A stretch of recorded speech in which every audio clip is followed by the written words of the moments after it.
Արտաշեսյանների ամբողջ պատմությունը 3 րոպեում Հայաստանի պատմության ամենահզոր թագավորություններից մեկը սկսվեց Քրիստոսից առաջ 2-րդ դարում։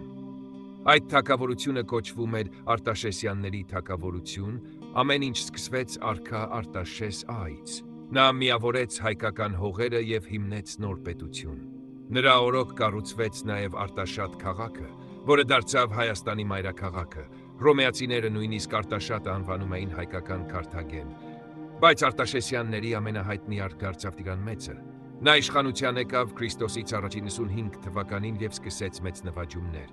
Շատ արագ Հայաստանը վերածվեց հսկայական կայսրության։ Տիգրան Մեծի տերությունը տարածվում էր Կասպից ծովից մինչև Միջերկրական ծով։ Նա կառուցեց նոր մայրաքաղաք Տիգրանակերտը։ Այդ ժամանակ Հայաստանը դարձավ տարածաշրջանի ամենահզոր պետություններից մեկը։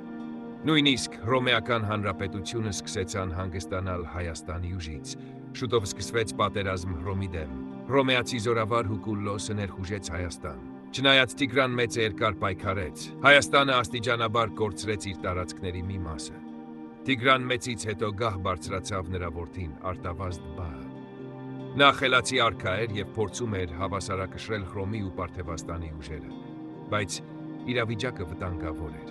Քրիստոսից առաջ 31 թվականին հռոմեացի զորավար Մարկոս Անտոնիոսը խաբեությամբ գերեց Արտավազդ Բային։ Նրան տարան Եգիպտոս, որտեղ ավելի ուշ սպանեցին։ Դրանից հետո Արտաշեսյանների թագավորությունը սկսեց թուլանալ։ Ներքին պայքարները և արտաքին թշնամիները վերջապես ավարտեցին դինաստիայի իշխանությունը։ Բայց նույնիսկ այսօր Արտաշեսյանների անունը համարվում է հայկական պատմության հզորության խորհրդանիշ։